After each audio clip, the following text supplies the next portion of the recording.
On this episode, we have Aditya Phadke, Head of Marketing, who's talking to us about Rynox gears, their success story, and what's the best way to get your luggage right. Hi, Aditya. So good to have you on the show. Let me get into it directly and ask you how's it going with Rynox? How long have you been there? What are you guys up to? So tell us more. First of all, thanks for having me here. And so I head marketing at Rynox. I've been here for 2.5 years now.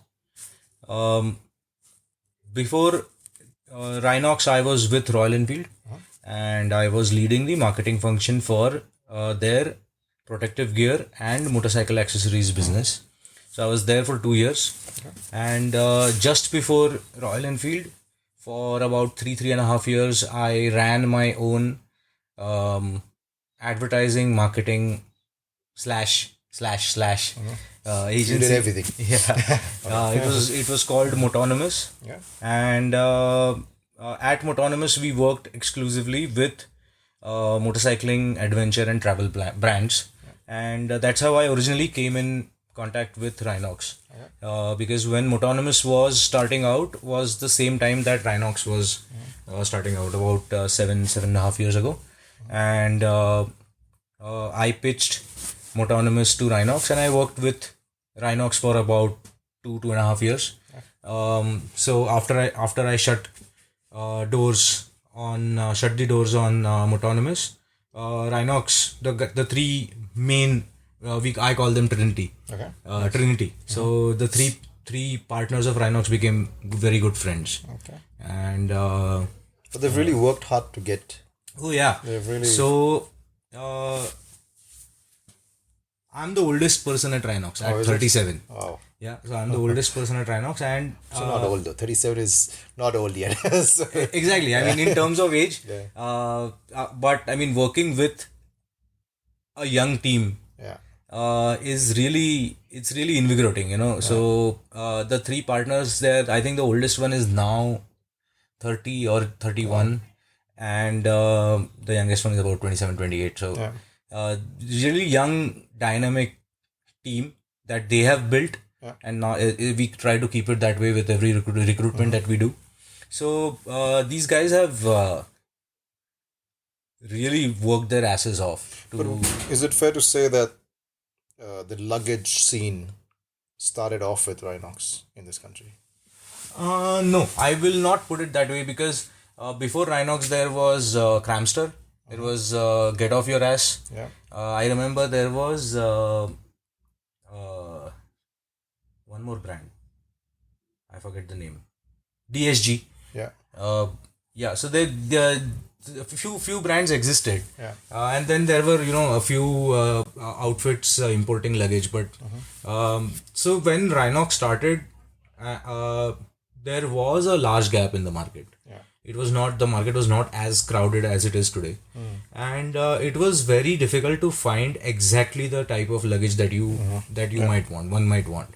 And that's how there's the story of these three people, Kushal, Rahul, and Shamin. That's their names, and that's how their story started. They were planning for a ride and looking for a specific type of luggage, which they didn't find. And an average human being will not then decide to manufacture their own luggage. Yeah. Right? That's But true. that's what these guys did. And when the after the foundation stone of, figurative foundation stone of Rynox was laid down, these guys took 1 year to work on their first ever luggage bag. And then it was after 1 year that they introduced it in the market. And for, I think, the first year or two, Rynox was exclusively about luggage. Okay. And it was after that, around, I think, 2.5 years after Rynox started, that they ventured into apparel, protective gear. But before that, it was exclusively about luggage. Yeah. So if I was to say something like, there is a success story with Rynox. I mean, as somebody who started off, I also started off with Rynox. and today also I still use Rynox some way or the other. There is a success story that I can see somebody at a certain point of time is or has used a Rynox. What is it that a company like Rynox is doing in this space and it's doing well? So continue. Yeah. So we have a very simple concept at Rynox. Yeah. We try to make products that a buyer cannot reject or refuse for any logical reason. Yeah. Right. That's the way that we approach it. That's interesting. Yeah. If you are extremely loyal to another brand, then for that emotional reason, you might reject Rynox. Yeah. If you have more money in your pocket than a Rynox product demands, then for that reason, you might reject Rynox. Yeah. But for any functional or logical or performance based reason, we try to make it so that it is utterly impossible to reject a Rynox product. Oh, interesting. Okay, so you've got into everything. I mean, from clothing to apparel to protective to luggage, right? What is that one thing? What is the USP? I mean, is it affordability? What is it for a Rynox that is going good? Give me one reason why. What is the main USP of a Rynox today? It's I can spell this out very easily because we work on this consciously with every product and with every communication. It is heavy on features and low on price. Yeah. And with good build quality. Yeah. So that's what I think separates Rynox from other brands. Yeah. What is your market? What is the audience for you guys? Like, what is your customer? What is your demographic?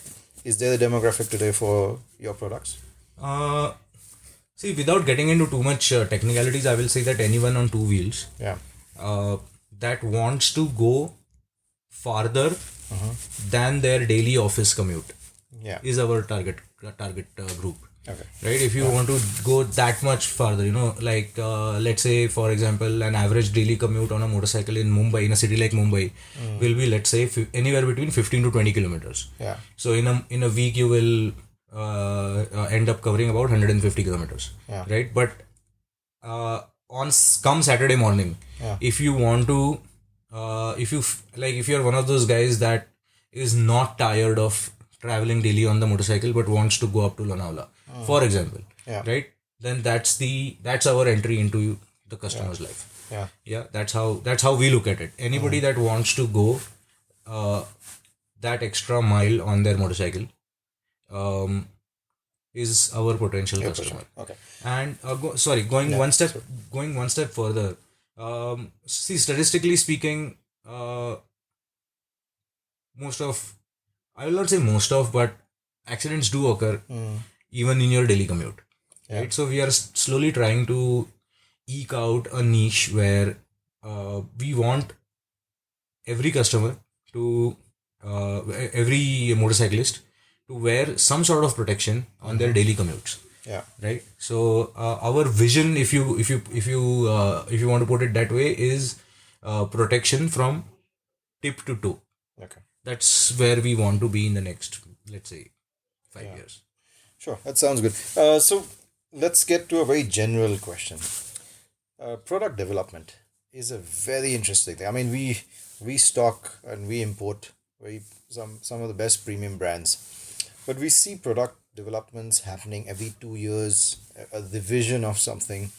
How is it for you guys? Like, how do you take feedback out of your products and you say, hey, listen, let's make version 3.0? How does it? I'm asking you from a general thing because there's a lot of people who probably look at companies and they say, hey, listen, you've got a new product, but that new product doesn't need, how do you convince yourself and a customer that is a product that has got better over time? And how long does that happen? How long does a product take to make?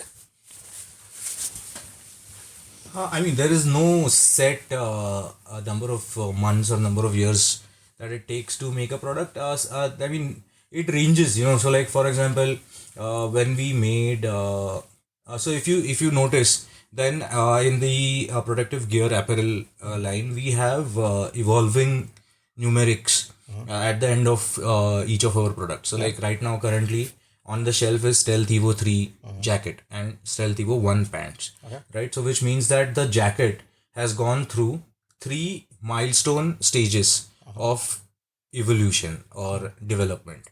And that's because the first product was so popular that, and it's a chicken and egg story. The more the number of people use the jacket, we like to believe that we have our ears on the ground, and we like to believe that we have a very receptive customer service team, and we also like to believe that we have worked very hard to develop a very strong collaborator network. So and also adding to that, as of now, I'll say a very large portion of the in-house team are motorcyclists, right? So these 3 points: in-house team, the crew, customer support or feedback coming in from the customer, and feedback coming in from our collaborators. So these 3 things help us to pinpoint changes or developments or upgrades that are needed. And we need to stay ahead of the curve. If we are not ahead of the curve, then there are multiple options available in the market. Right? So product development drives demand, and demand drives product development. So that's the way it is. But coming back to your original question, it might take anywhere between let's say 6 months to 2 years to come up with a good product.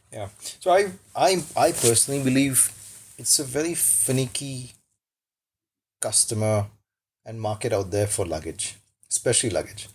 And I'll give you my example. One day I can slap on big ass panniers, and I can stop using them for the next 6 months, and I might just never use them again. How do you make sure? How do you find out in the market that this is a trend, and this is what somebody will be using for the next 3 months or next 4 months? That it is a need right now, rather than just just something that they want to slap on. And I'll tell you, because there are some products that are there in the market that people don't really need them, but they buy it. And how do you guys assess that, and how does that feedback come to you that this could be a killer of a product? Because I know you've got some killer of products right now. See, the thing is that even in the very small, very short period of time that Rynox has existed in the market, and see, one thing that we need to realize, that we need to be cognizant of at Rynox, is that what we do is a peripheral industry, right? We cannot exist without motorcycling itself, right? Without there being a demand for motorcycles itself, right? So the nature of motorcycles that we ride has changed drastically in the last 7 years, right? We've gone from duk to brap, right? We've gone from thump to a performance, inline 4, right? So that's they're your customer also. Exactly. So, and people that were riding classics or bobbers half a decade ago are now upgrading, and people that are now want to get into motorcycling have a plethora of choices and are not limited to I'm not saying that we were limited to only a few choices 7 years ago or half a decade ago, but there is more choice today than was there ever before. And so therefore the product needs to change, right? On the other hand, exposure to how people are motorcycling internationally has gone up exponentially, right? I remember when I was researching for my first ride to Ladakh in 2011, which is not that long ago.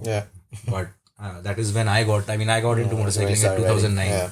So the first opportunity that I had when I felt that I was, uh, barely prepared enough to go to Ladakh, was 2.5 years after I started riding and not just commuting. Right. So at that point of time, for me, the only way to research was to talk to people, call them up, meet them, or maybe read blogs.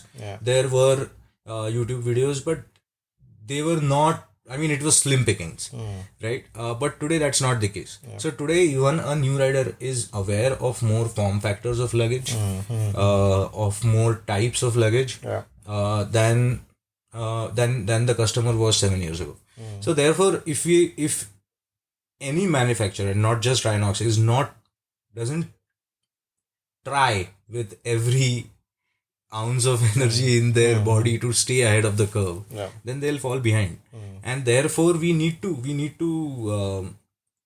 this is, I believe personally, and I mean there are two ways to look at it. I believe personally that the only way to stay ahead of the game is to be in the game. Only motorcyclists can build a brand like Rynox or like Motorcycle. Right? Only motorcyclists can do that. Motorcyclists who are in the game, who understand why this particular strap should go this way and not the other way. Right? Why it needs to be 2 feet long and not. And it's a constant feedback that you have to get from the guys you're using it on the road. That's what. And it's only when there is a tectonic or a milestone change in the product that we change the numeric number, right? The numeric value of the product. So it only for a tectonic change does it go from being a Air GT2 to Air GT3, or from Expedition Trail Bag 1 to Expedition Trail Bag 2. But between that 1 and 2, there are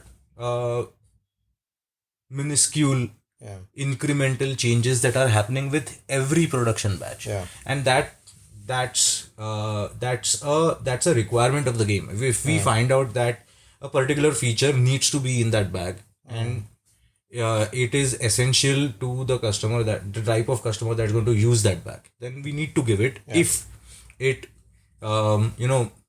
ticks all the boxes of product, price, place, promotion, people. So trends. Everybody moves by using that product, and then they come to a point that maybe this is better. I'll give you a case, an example. Giant Loop has a base for the tank bag. I've been using for 15 years tank bags that are straps and 2 buckles that are there and you put inside. But I was always, for 10 to 15 years, I was just, get to a filler, fill fuel, remove the tank bag, keep it in your hand. And it's really inconvenient, but nobody was able to get there and just make something. I believe you guys are doing something, and I believe there's a lot of people in the market also that are thinking about it. Also, soft bags. Are we moving towards soft panniers? Are we getting into soft bags and dry bags? Is that what you see as a trend today?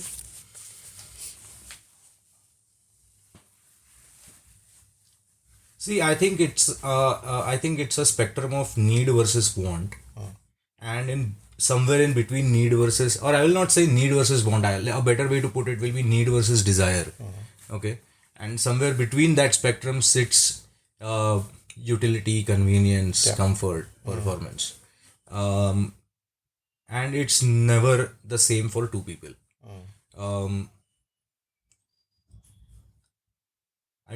Pick any 2 riders that ride the same motorcycle, and you will see that in all likelihood, you will see that they prefer completely 2 different types of luggage. Yeah. So, as long as it works well enough for them, for me, I will. So, like for example, I don't like to use big tank bags. I used to ride a right side gear Casta N350. I rode it for almost 12 years across the length of India. No, I have not done the breadth of India yet, and I want to. I rode that motorcycle for almost 10 years.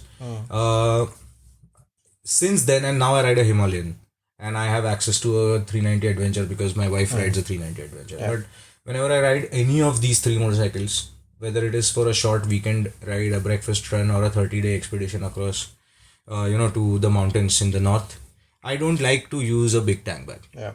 Yeah. I think I feel very claustrophobic if there is something between me and my handlebar. Yeah. So I like to keep my tank bags as small as possible. But at the same time, I have friends who use big tank bags. Yeah. And they swear by those tank bags. Sure. And they will not ride without those tank bags. And it works for them. Yeah. And we can ride together without any problem. Yeah. Right? So I think it's a game of preference. Even with brands, you will see a lot of these preferences speaking through. Yeah. Right? So especially with very nimble brands like Rynox. If you look at international brands like for example Moscow Moto, so we know for a fact that they're a very nimble team, very small team, very tightly knit team. You take any product of Moscow Moto and you will see a certain philosophy peeking through. You will understand if why they have made that a particular bag. If you understand the type of motorcycling that they do, right? And I think that's the case with any brand, and I can say this with confidence because I know that's the case with Rynox. Yeah. So at Rynox we like to keep it. How should I put it? We like to. So we have some people who are into touring. We have some people who are into what has come to be known as adventure motorcycling. Yeah. Right. We have some people who are into sports motorcycling. So we like to keep our luggage and our gear agnostic of any particular type of motorcycling. Right. That's the way that we have approached it till now. Yeah. Okay. Can we continue to do that? I don't know. Right? Yeah. Because what we are seeing in the last few years is that people are choosing to do a particular type of motorcycling more and more often and choosing not to do the other two or other three or other five. Yeah. Right? So somebody that likes to go on short enduro rides only on the weekend will continue to do that. You're listening to the Motorcycle Podcast. But how do you cater? We are not like Europeans where we have 2 or 3 motorcycles. Not everyone in India has 2 or 3 motorcycles at their disposal where you can choose a particular type of motorcycle for the type of terrain that you want to cover that day. So a large part of our population owns and maintains and rides one motorcycle. Yeah. Right? So therefore the what we are seeing more and more often happening now is that after the advent of motorcycles that are developed for a specific application, right? Like now there is a distinction between the 390 Duke, the 390 RC and the 390 Adventure, right? Then you will have and you have to cater to each one of them differently from a luggage perspective. So will our approach change in the future? Yes, it needs to. Like I said, we need to stay ahead of the wave. Maybe you will see some changes in our approach in the next half year to 1 year. Okay. And maybe you will see us, launching luggage form factors that are purpose built for a type of motorcycling. Yeah. So Aditya, I'm gonna come to my last question. I give you a 390 Adventure and I say, okay, this is your bike. Help me choose what kind of luggage I need for the purpose of, say, 1,000-kilometer ride. What would you load it up with? Like, what kind of luggage would you load up? Because I myself am confused at times. Should I put a claw? Should I put soft pannier? Should I put a soft dry bag? Should I put there's so much in the market that you, like, how does somebody decide, or would you be able to help somebody? This is what you should be looking at if you're a single person riding a bike 1,000 kilometers. What should I be putting? See, this question is both very simple and very difficult to answer at the same time. Okay, because the simplest way to approach this and also very practical is if you ask me which is the best bag for me, I will say the bag that you have at your home right now. because speaking from personal experience, there is the only difference between a generic duffel bag and a purpose-built tail bag is are two things. One is weatherproofing. Yeah. The generic duffel bag might or might not be weatherproofed. And number two, the mounting system. Yeah. Right? These are not deal breakers. Yeah. Okay? You can for all the sense in the world, you can just slap on a backpack or even a suitcase and go and do the adventure of your life. But this question should be asked only when you are actually actively going to buy a bag that you need and not the one that you want. Okay. I will say spend close to 15 days in doing your research. See what your peers are using, because more often than not, you are going to ride with the same people that you like to ride with. Sure. Right? So if a particular group or a particular bunch of riders is used to a certain type of luggage, has mastered the mounting of that luggage on their motorcycles and the stuffing of their gear in that luggage, then it makes sense to go with the same type of luggage.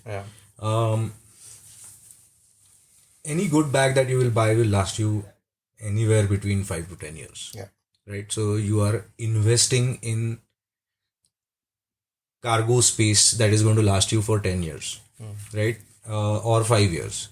If it's a good bag. Right? Makes sense. So you need to give it good thought. And there are some very obvious choices. I mean, if you want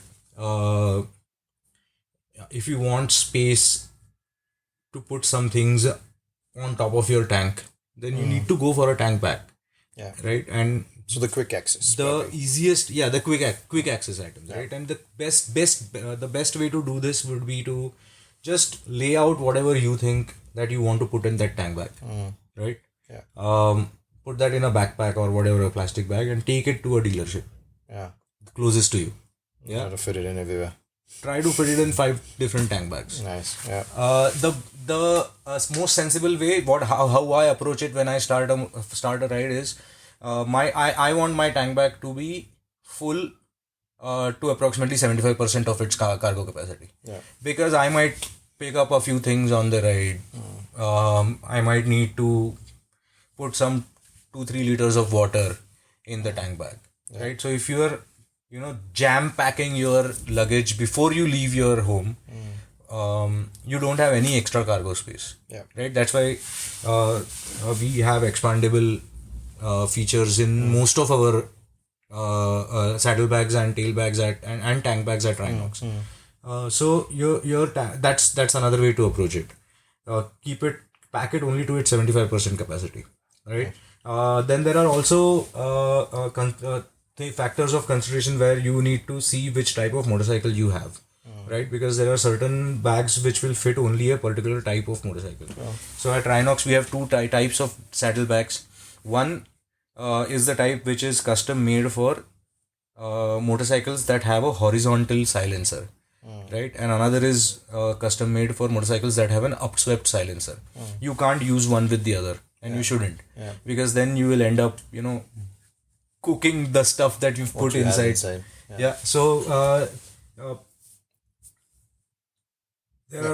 so do your research, see what you want to put inside. If you are going to buy a new bag specifically for a ride, you need to have all your luggage laid out in your room or in your hall or in your living space, where you know exactly what you want to put inside. It should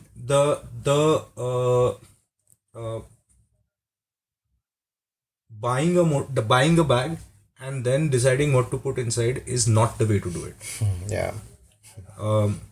What we are on a ride right now, and before coming on the ride, so we are about 10 people here, and most of us are friends that end up meeting on a very regular basis. Many of my friends ask me, which bag are you going to get on this ride? I said, I don't know yet. I will know only when I have laid out everything that I want to take on the ride with me. Then I will see whether it fits in my tail bag or my saddle bag or my panniers or my top box or a combination of 3-4 things, of all of these, right? So that's the way to do it. And again, see, waterproofing is a very tricky situation in India because most of the breathable / waterproof liners that are developed are not developed for India, because India has something that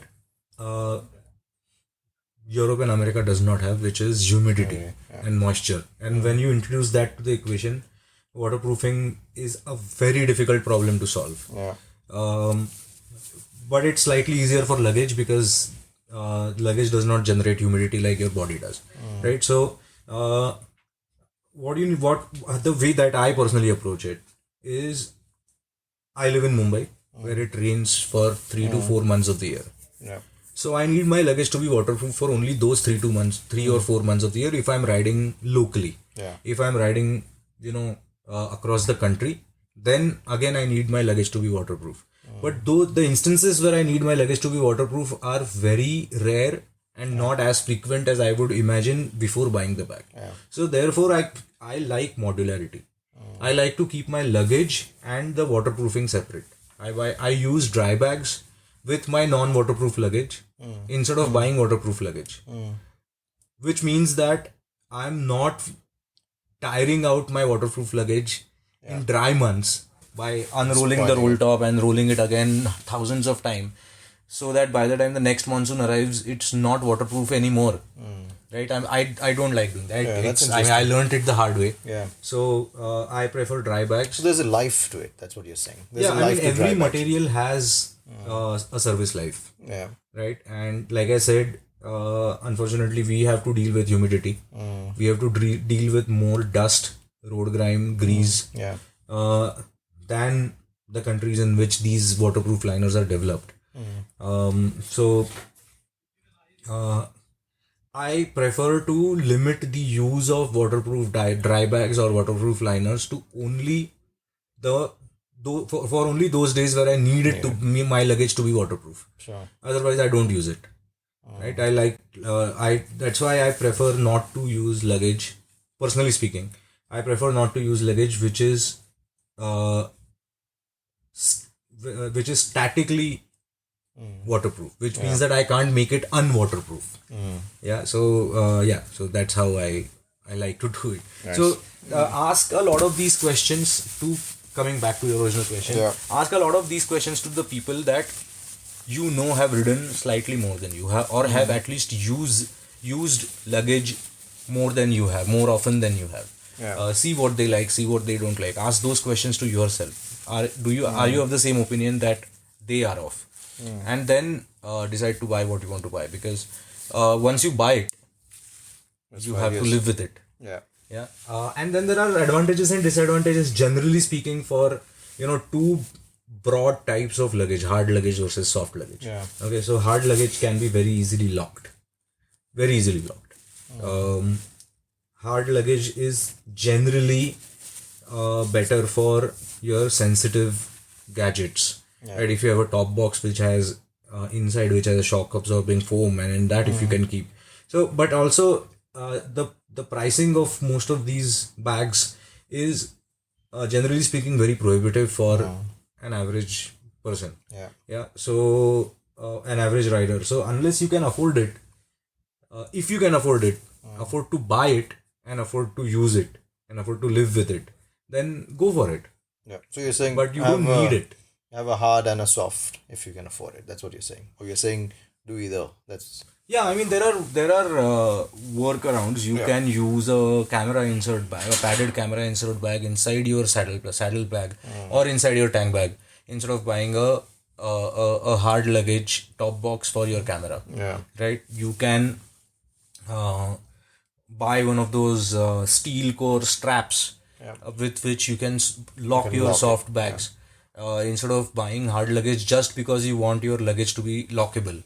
Right, so there are workarounds. Sometimes the workarounds end up being more efficient because they give you modularity and flexibility. Whereas locking yourself into a very rigid form factor, either of a soft luggage or of a hard luggage, will give you that limitation, will put you in that limitation. So, I mean, I might. I'm speaking from my personal experience, but if you just have to go through 10 YouTube videos of riders that have ridden around the world to realize that even people who have ridden around the world don't have a single opinion. 5 people will prefer soft luggage and will swear by it, and the other 5 will swear with even more vigor and say that they will not ride without hard luggage. So no, that's true. It's a case and miss kind of thing. Yeah. Cool. Well, thanks, Aditya. I think this has been a very interesting topic for us as well, because I think we were actually having a chat in the office, and we termed Rynox as the luggage expert for India. And I think you guys are doing a brilliant job getting it out there. So thanks, man, and Thank you. Best of luck for what you guys do next as well. Yes. Yeah. Nice talking to you. Yeah. Same. Thanks for listening to this podcast. I want to hear your stories, your motorcycle experiences, what you've been doing, and how motorcycles have made your life better. So if you have something to say, DM us on Instagram, and I'll be more than happy to get you on this podcast.